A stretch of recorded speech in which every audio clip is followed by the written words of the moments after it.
Today's the day we try to put these rubber bushings in the front suspension. For this car, I decided to go with the stock rubber bushings as opposed to the polyurethane or the Teflon bushings like I have in the yellow car. This car, I just wanted to be really comfortable and quiet, and so the OEM rubber bushings I think are best. These are the heavy-duty versions from URO. And I'm sure some of you have feelings, plus and minuses for URO. I've had really good luck with their parts, especially on the yellow car. Like all the trim and the rubber and all the pieces are essentially URO. And it's been several years, none of that stuff has failed. So I'm really excited to try these out. This is my own personal car, and if I make a mistake, I make a mistake. I'll just do it again. But I think these are perfectly fine. In my opinion, you know, rubber is rubber. The durometer on these, which is the heavy duty, is pretty stiff, but it's not as stiff as like a polyurethane. So this is, you know, somewhere in between.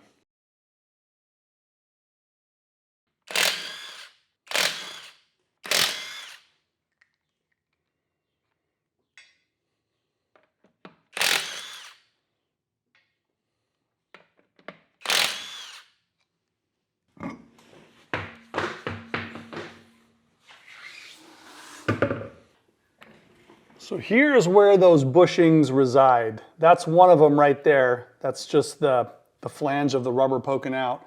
And then the other one is right here. This car has about 120,000 miles, and based on the way it's been maintained in the past, I'm guessing those are the original bushings. The reason why I want to tackle these bushings is this is a follow-up on the Hill Country Rally.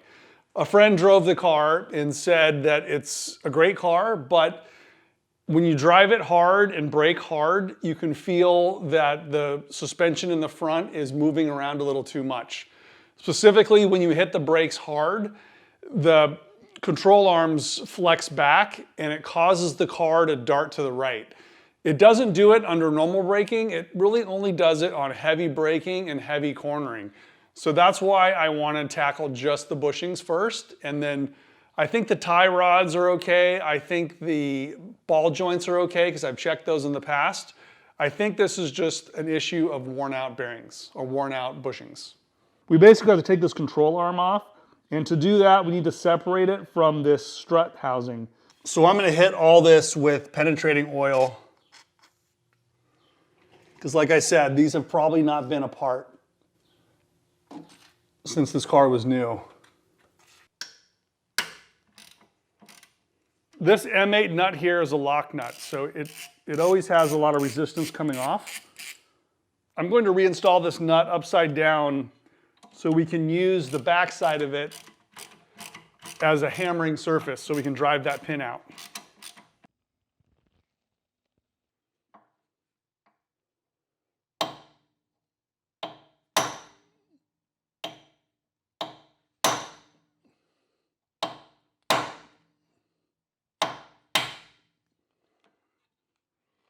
So now I'll take the nut all the way off and hopefully that pin will just come out.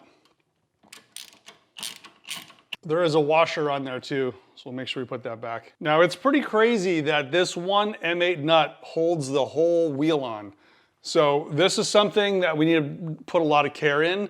I'm gonna replace this with some new hardware just because you don't want to take a chance on this part breaking at all. This is that pin. It's a wedge shaped part. It's super important on these Porsche 911s. I'm going to remove this sway bar mount too and remove the sway bar just so we have a little bit more freedom to lever on this control arm to remove it.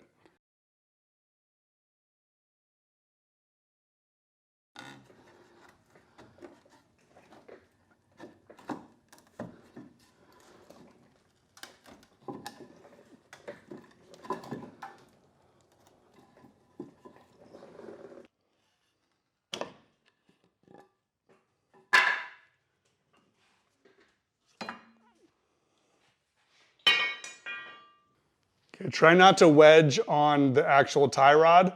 I actually hit it with a piece of wood, but don't put any force on the tie rod. Just put force here on the cross member on the end of the actual A-arm. I've marked this adjuster screw. This is what adjusts the ride height of the front of the car. So I've marked it with some orange paint there, And I've also counted the number of threads here on the top. I count 6 on both sides. So I've marked both sides and counted 6 threads exposed on the top.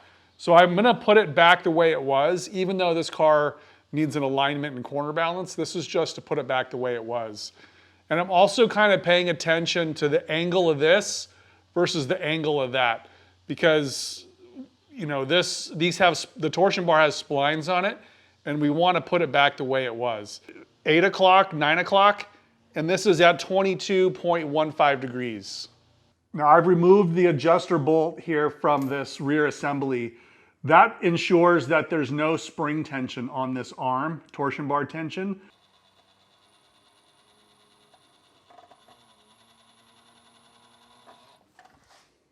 Now I have these blocks of wood set up, so just taking a little bit of weight off of the control arm. So I'm compressing the strut just like an inch or so, and then I'm going to try to wedge the control arm off. This is just an old block of wood method and a dead blow hammer.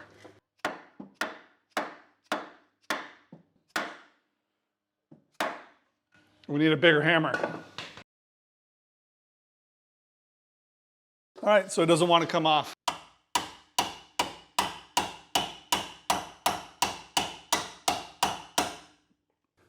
I've been prying some things in between here. I'm trying not to destroy the ball joint. I wasn't planning on replacing the ball joint. But now what I've done is I've put a chain onto the control arm and onto this bar, and it's a piece of block of wood there. So now I'm going to just try to lever this thing down and just separate it that way.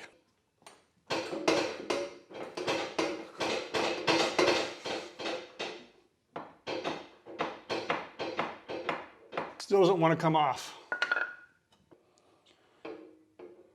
Starting to pick the car up off the lift, which isn't ideal. So, a little more penetrating oil and possibly some more taps.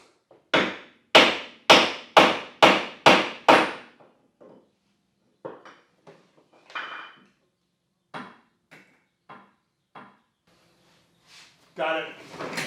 So this is disconnected. You can see the rust and discoloration on that ball joint.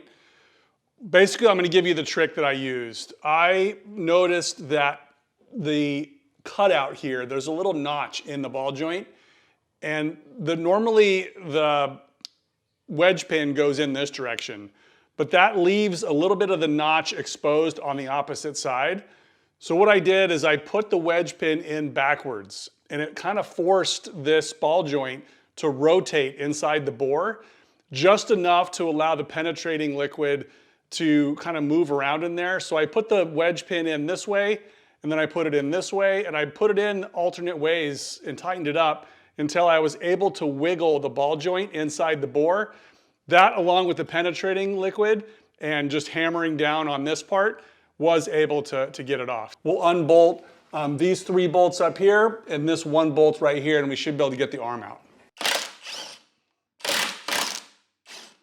This forward bolt is a little bit longer, and there's also this big shim that goes between the condenser bracket and this tow hook.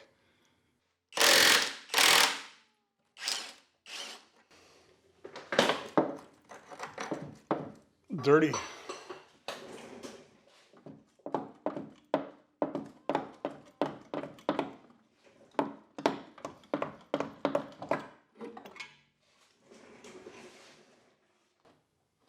So I put the bolt back in this cross member piece so it's not flopping around, but this is what's left. These are the 3 attachment points. Don't look rusty to me, not too bad at least. A couple things to take notice on this removed arm is that the torsion bar here is marked left, and it's painted yellow on the end. So we don't really need to care too much about the splines and positioning it inside the arm, but we do need to be mindful of the angle. So I flipped the arm and sort of made it mostly horizontal. So now I'm just documenting these angles.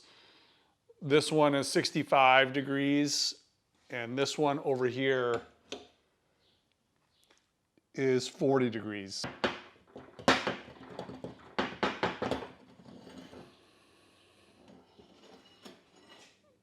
See, this side has no markings on it, so we'll put it back the same way it came out.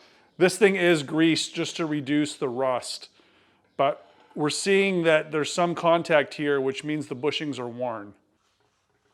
See how there's a little bit of a mark on that? It's not that deep, but that is what's contacting the actual arm. So if we look at the bushing, it's much thinner on this side than it is on that side. That's bad.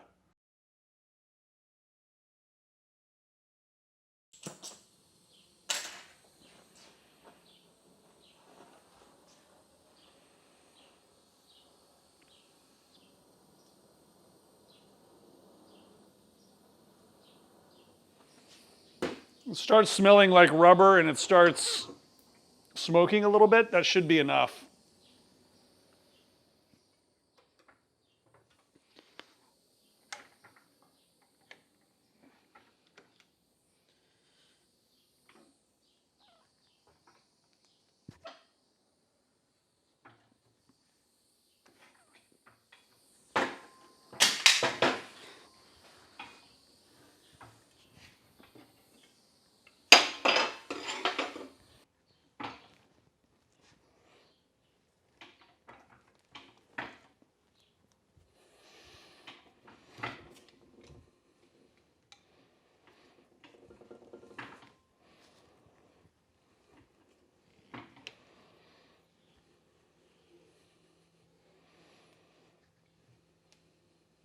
This has a taper to it, so the larger end goes up.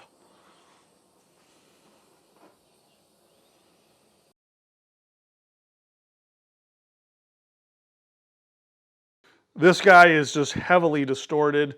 This one is too. The thickness here is way different than the thickness there. And they're just end of life, you know? It does look like the original bushings. There's a marking here. Looks like the only changes that URO made is there's a little bit of a radius here, and I think that just makes it easier to install them, which, you know, makes total sense. These are more squared off, and this is more round. I'm also going to remove the cap that's on the end of the arm.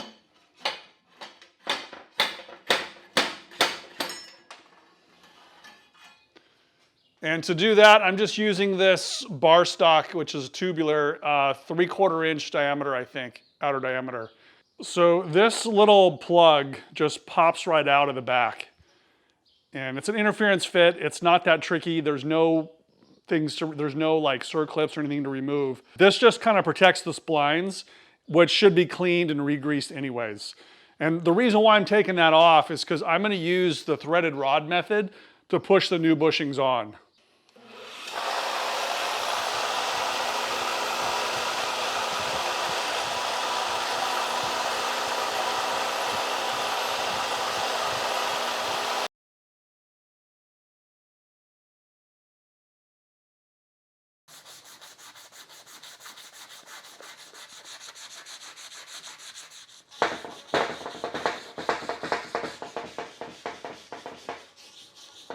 There's some really sticky rubber residue inside this hole.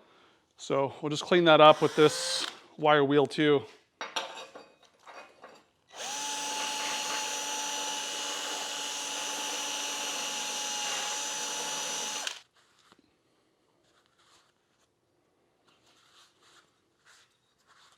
So I know some of you guys insist on, buying new parts, which is fine, knock yourself out. There's nothing wrong with reusing this one. You could get it replated if you want to, but this is not going to rust away. It's interesting, this part is marked VD, which I think is the manufacturer for these originally. This has paint inside, which could make it a little bit more sticky when it comes to pushing the new bearings in or pushing the new bushings in. But I'm going to leave that paint on there and just make sure the rubber residue's off. I'm not going to paint the surfaces here on the arm. I'm going to let those be bare. Because if I do paint them, they're just going to become sticky when it comes time to putting the new bushings on. I have this threaded rod. It was just in my toolbox. It is slightly too short to pull these together. So I'm going to use this tube I used earlier. I'm going to weld a little extension on there and also a big washer on the end so that this can just pull one direction. And once we heat this up, I think it'll just pull right on.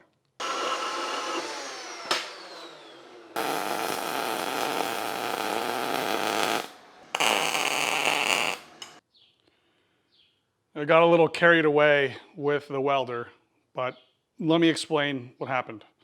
At first, I wanted to make the rod longer, which it is, and then I wanted to make sure the rod stayed centered in this tube, which is what this thing does. And then this piece is something I can clamp to the table, so when I'm using the wrench on the other side, it doesn't just spin.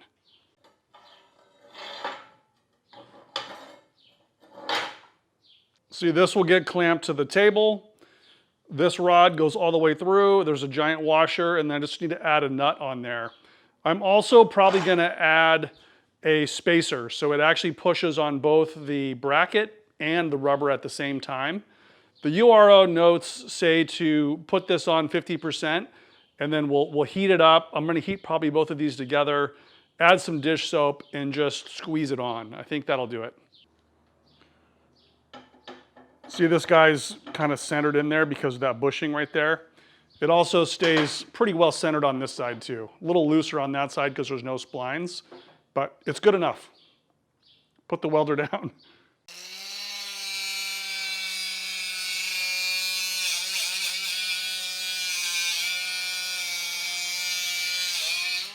So this is the setup. I'm going to use this impact wrench with this socket to just squeeze this thing on. But I am going to heat this up like they recommend in the instruction manual. These need to be like in boiling water. Eventually, this washer here is going to run into the end of the tube. So I have this larger guy to go over, and I have a couple different spacers to try to just squeeze it all the way down. It's nice if this is pretty warm. That way there, when we have the hot rubber going on there, it doesn't just soak away all the heat. It's pretty warm to the touch, so I think that's good enough. Let me go check on the boiling water.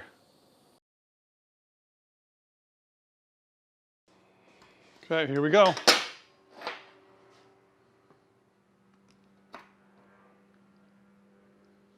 A little soap on this guy.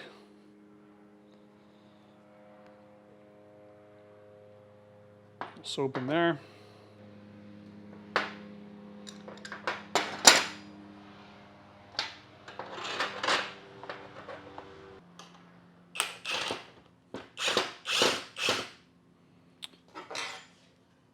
I'm going to do about that many degrees.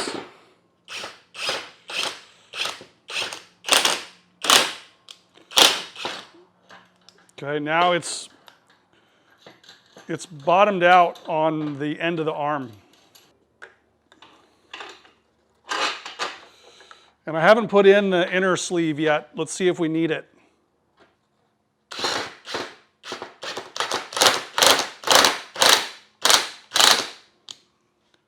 Okay, so now we're bunched up on this, so we need to change the sequence a little bit. So we don't want that bunching up like that, so let's go ahead and pull it back off.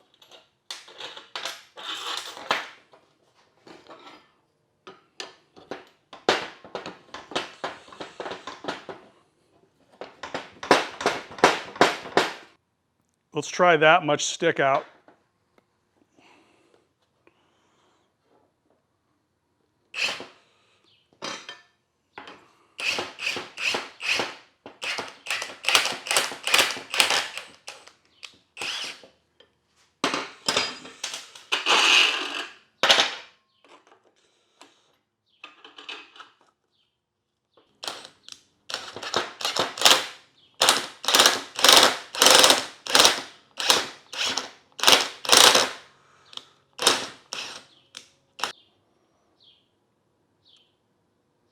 I think that's pretty much got it on there. It still rotates, and there's still just a little bit of tension on it, so let's back off the tension.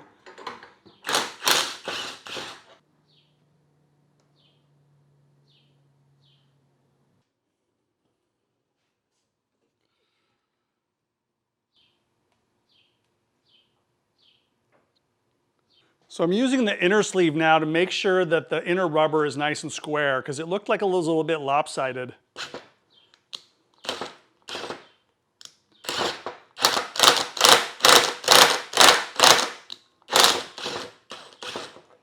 Yeah, that's really got it nice and square in the bore now. So before it was a little bit taller on one side, and that just was able to squish it all in there. It still pivots pretty easy on the inner, which, you know, it's still a little bit warm, not very, and it still has a lot of soap on it, so that'll change over time, I think. But as far as the installation of the bushing goes, it's very square and it's not bunched up at all. This one is sticking out a little further because I don't want to cut the rubber on that edge. So lube that up. Pretty warm. Little rubber. And the thick side goes up. So just get it started. I'm gonna have to hold this here. Boom. Da-da-da-da-da.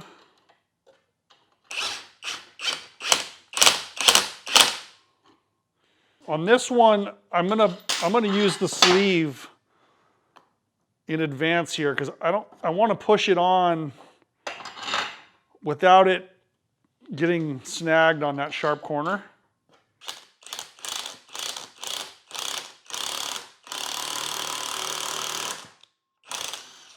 Okay, I stopped putting this side on because I was getting a lot of extra force going on.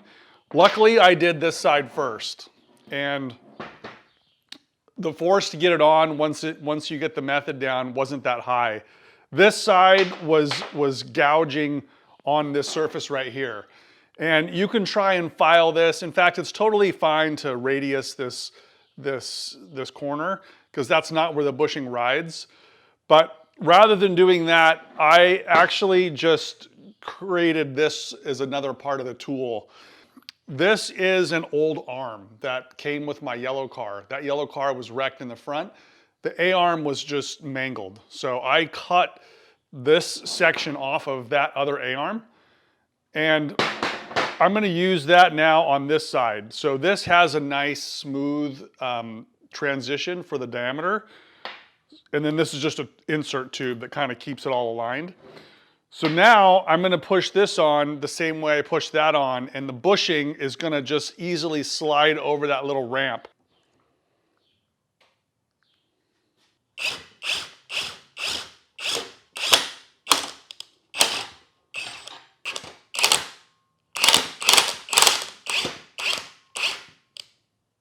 Okay, now the bushing is over that sharp corner, so I don't think I need this anymore.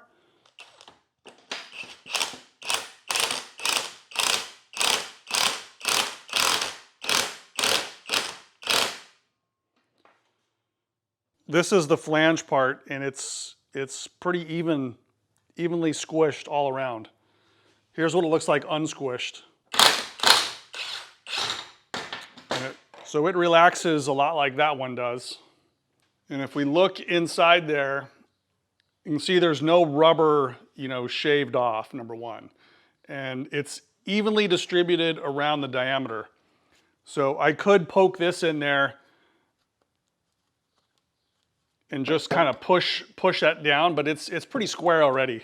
This one is getting harder to pivot because the soap is evaporating, but eventually these are gonna kind of take a set and bond to the metal.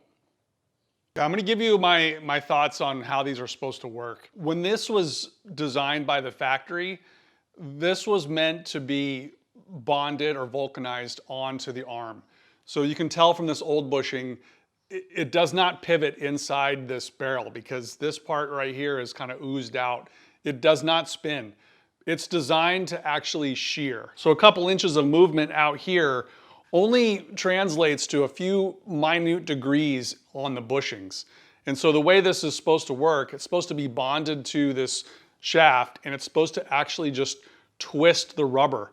And that is great for a car that doesn't require any lubrication or maintenance. It's basically quiet, maintenance-free, and relatively good at damping vibrations throughout the car. These, because I just installed it with, not much heat at all, just boiling water, this is not actually bonded onto the inner structure. When the soap dissipates, it's probably going to stick to the metal, and it's not supposed to rotate. But anytime you lift the car up on a lift and this thing goes like dramatically down, these bushings probably will rotate.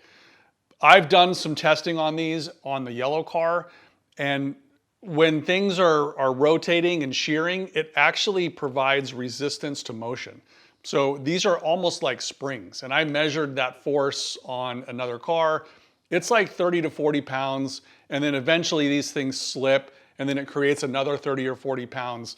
So there are some unpredictable behaviors with these bushings in terms of the spring and how it affects the way your car rides. Are the URO parts gonna wear out very quickly? I mean, I don't know. Check back with me in a couple years. I will give you my honest opinion of how they're wearing. I don't think it's an issue. One way to check for wear is to pull that cap off of the back and just look at the concentricity of these two things. If after a year or two, these URO bushings don't have the right concentricity, kind of like these don't, then at that point I'll make a decision and replace them with something else. But my personal belief is that these are gonna fare pretty well. The amount of suppliers that make butyl rubber for different durometers there's probably not that many in the world. I don't think URO cheaps out of the material. I mean, the cost of making these parts are mostly in the mold cost, the marketing cost, and the shipping cost. It's not the actual raw material. There's no reason for them to cheat on the material to save cost. I know these are sold for less money, but it's not because they're inferior. I don't think that's the issue here. And like I said, it's buyer beware. In my opinion, this is not really a safety item. It's only like a wear item. And if it wears faster than normal, I'll be the first ones to tell you guys. Now, there are some more expensive alternatives. The Rebel Racing bushings are what I have on my other car. It's more of a track car, and it makes more sense to really lock down the position of the arm so you don't get any flex in it at all. That's a good option. They're expensive. The other option, I'm sure you guys are all aware, Elephant Racing makes these, and they come with some tooling and stuff. Also a good option. It's just a little bit more expensive, but great. And then if you don't want to go through any of the work that was shown in this video, you can actually buy this whole arm completely assembled with bushings installed. And everything you see here, you can buy it. And it's ready to install. I don't know if the ball joint comes with it or not. You can go that route too. Like I said, it's the more expensive option. I typically will always go with the lowest cost option and build my own tooling and kind of, struggle through this stuff. I think it's fun. Some of you will probably be wondering why I'm not changing the ball joint while it's on the table. I actually think the ball joint is easier to replace when it's on the car because it requires a lot of torque. It's hard to manage this on the table. These ball joints have a lot of life left in them, or at least a year or two. So I'm not going to replace something that's not broken. I think it's better to paint the arm after the bushings are installed, only because there's some heat involved, and just working on and off the bench, you're probably just going to scratch it anyways. I did scratch it a little bit here when I was trying to wedge that ball joint off, but I didn't damage the boot on the ball joint at all. I've also cleaned out this end so that this spline is not all rusty and stuck. This should slide in and out really easy. It is possible to install this backwards, so just be careful when you're putting it back together. These have to be installed the same way they came out, with the L on the outside, towards the rear of the car. And because the spline count is the same on both ends of the bar, it doesn't matter what the inner spline is and the outer spline is. That's for the rear of the car. That's something that's for adjustment. This has a much larger range of adjustment on the cap. This almost looks like a coin, so you just kind of tap it back on there.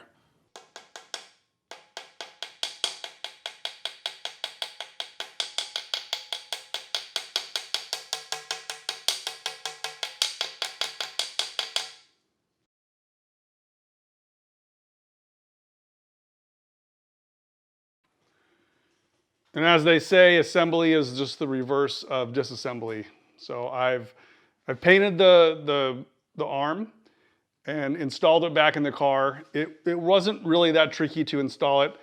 The only thing I will say is that I used the old wedge pin to seat the strut to the ball joint. It was the same ball joint, nothing changed. And then once it was torqued up, I swapped it out for the new piece. And I torqued it, this was 16 foot-pounds, and I got some of this stuff from my Toyota, but I'm using it here too. This stuff is a paint marker, so you know if the bolts have turned. So same thing, this was 66 foot-pounds. This is what holds that to the actual tub. And I also made sure that when you install this, you have to make sure that it's pushed back as far as possible. You should not be able to put anything in between, including your thumbnail, in between the bracket and the bushing. So you want to kind of compress this arm as much as possible. So you can see that this is the new bearing right here, or the new bushing right here. And it's very tight up against the arm. So the arm is not allowed to move at all. And so that's about it. It's installed. I adjusted the adjustment screw right back where it was. There's 6 threads showing. And I'm leaving the sway bar off until I do the other side. So I haven't done the other side yet. I'm gonna do that right now.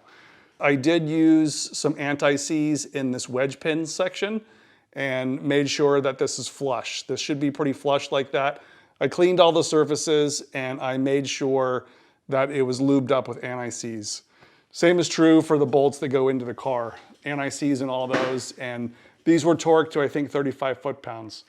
I also hammered out this bracket a little bit. It's still not straight. Like it's supposed to come a little bit more like this, but at least I hammered all the dents out. It's gonna get squished again. So there's no point in making it perfect. It's basically straight and as good as it can be for right now. A little bit of paint rag residue on it. But yeah, so the ink mark is on there, and like I said, we're ready to take apart that side. This side, I think is gonna be much quicker. Now that I have the tooling made and the method down, I'm thinking about 3 hours. As always, guys, thanks again for watching. We'll see you guys next week. The other side's gonna be exactly the same. I'm not gonna bore you with that. I do think though that the alignment is gonna be off. Even though I didn't take the tie rods off and I didn't change the strut position, the position of those A-arms didn't look like they were centered before, so I suspect the alignment is gonna need to be checked, as well as the corner balancing. So I will look at the alignment next week. I have the string method, I'll adapt it to this car, and you know, we'll probably do the rear bushings too. Check back next week. Cheers.